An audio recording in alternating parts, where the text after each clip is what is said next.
Folks, check it out. It is the Gladiator 2.0 from GDEDC, or Good Design EDC, which I didn't know that's what that stood for. We are going to check that out. Also compare it to the V1 and how it differs. So, first off, you've got the V1, which was a magnetic free-floating slider, but just in a hexagon, right? Now we're dealing with a mechanical. I have left this in the stock setup.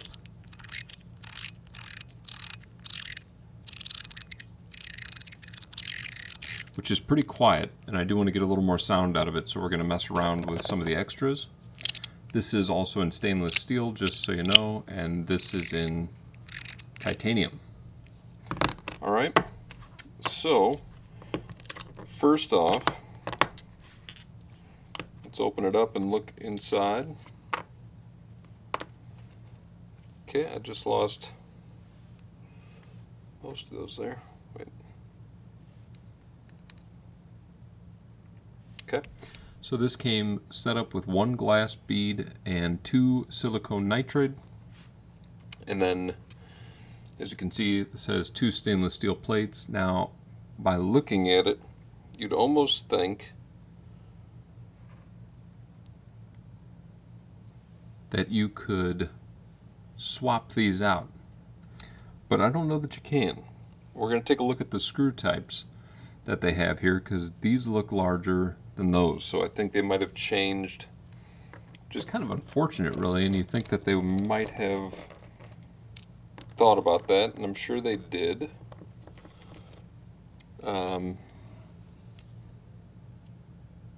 There's the screw for the V1.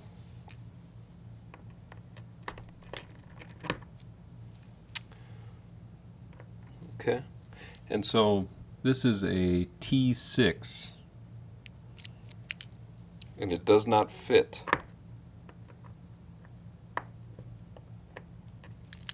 So that means that we're already seeing a difference there.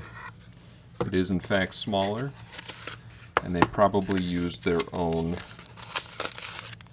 screwdriver right there. So similar to what Chenyu did with the Guardian. They look to be about the same size screw.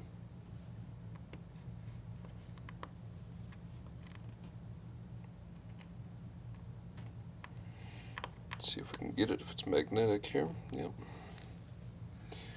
And so that tells me right away that these are not going to be compatible shells, because that screw is not going to fit in the hole for that one. So we won't even mess around with that.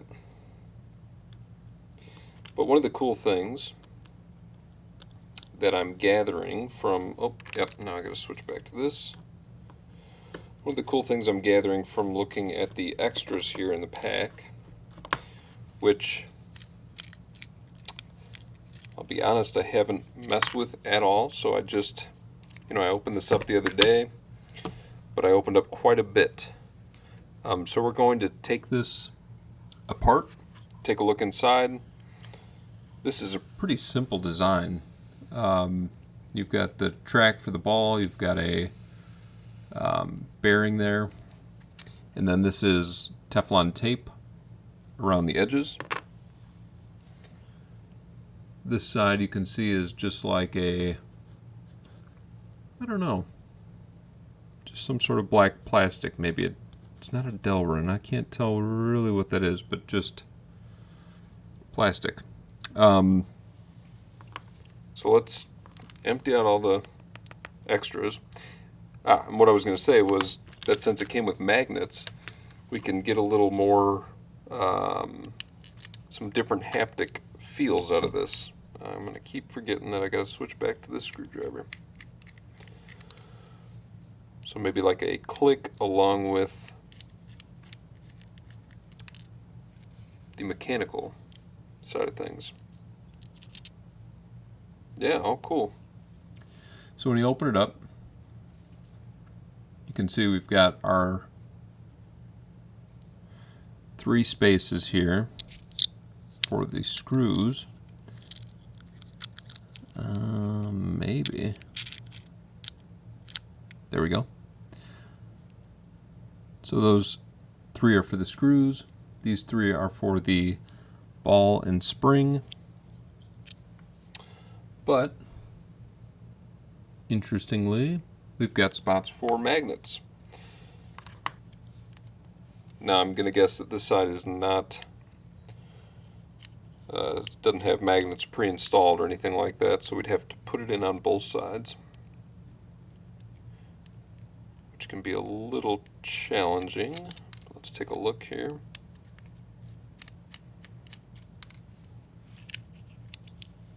Okay. So same setup on that side, just with a different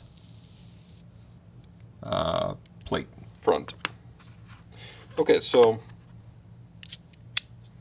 if we put that together, the little center magnet, which is what holds it all together, will connect. And let's just see if we make it just a haptic coin to start with. Oh, look at that. Some little spacers as well. And then it also came with some different ball and spring options and some stickers. Let's check this out here. Extra screws too. Let's see if we do one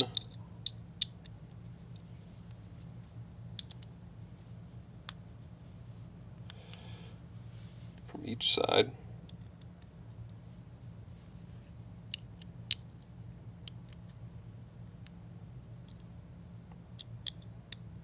So we're skipping every other,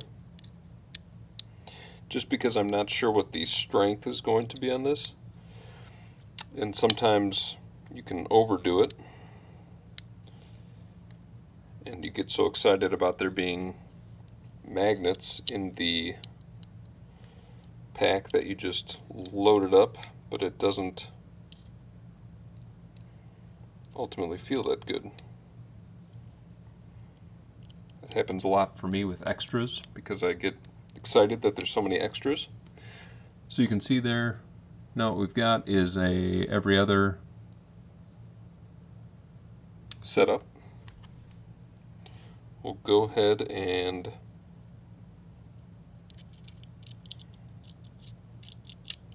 line that up. Ooh, okay. Yeah, okay, so then I am doing this right, I think. So now that we've got those in there, we're going to twist it, but we're going to hold the plates on, so that way the magnets do not pop out. And now, let's screw those back in.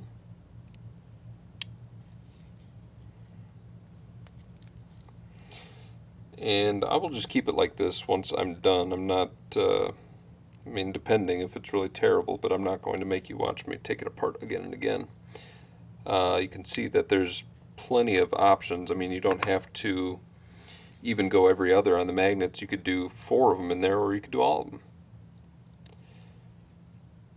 The ball and spring, I think, since the V1 was magnetic, are more of interest to me.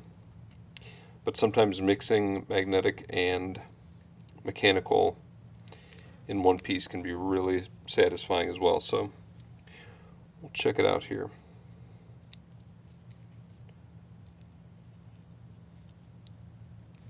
Okay, so now that we have that, let's take a look, because we've got potentially 2 different size balls here. Or is it just 2 different materials?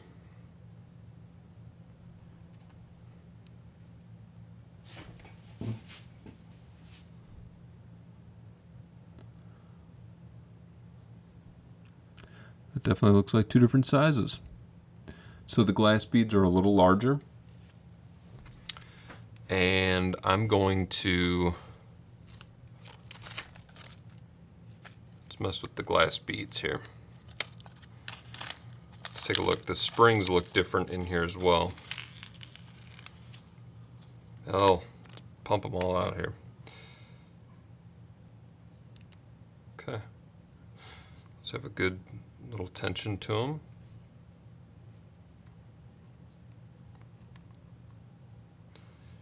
We will do 1, 2, and 3. I'm just kind of tossing whatever in here. Let's go all glass.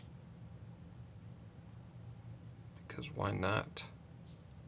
All right, we've got that loaded up. We got this.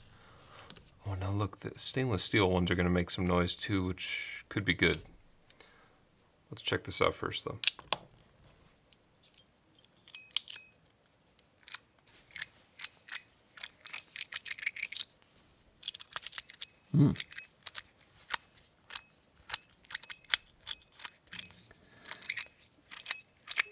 The magnetic pull is a little strong, or the beads are maybe a little too big.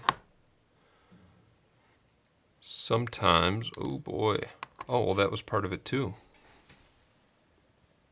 If you watch the live, you know that's not my first time doing that. I just ruined that spring. Not a big deal. So that was probably a big part of what that resistance was that I was experiencing. Let's go with 2 smaller stainless steel balls, though. This part is a little tricky. There we go.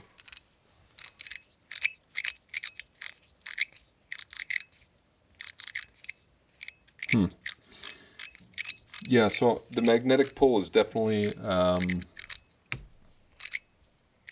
quite a bit more than what I'd prefer, especially for the shape and style of this body. It makes it a little difficult for a rotation. I feel my thumb kind of slipping off the face here.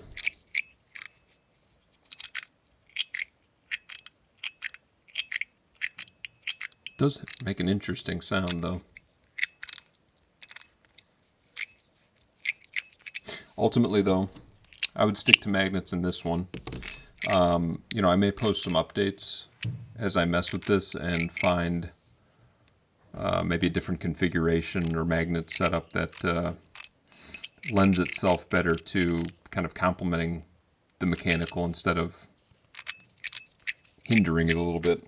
But I definitely think this one's worth it. So if you're into, you know, mechanical coins, or haptic coins, I guess, even for that matter, definitely worth it. Definitely a pretty cool update.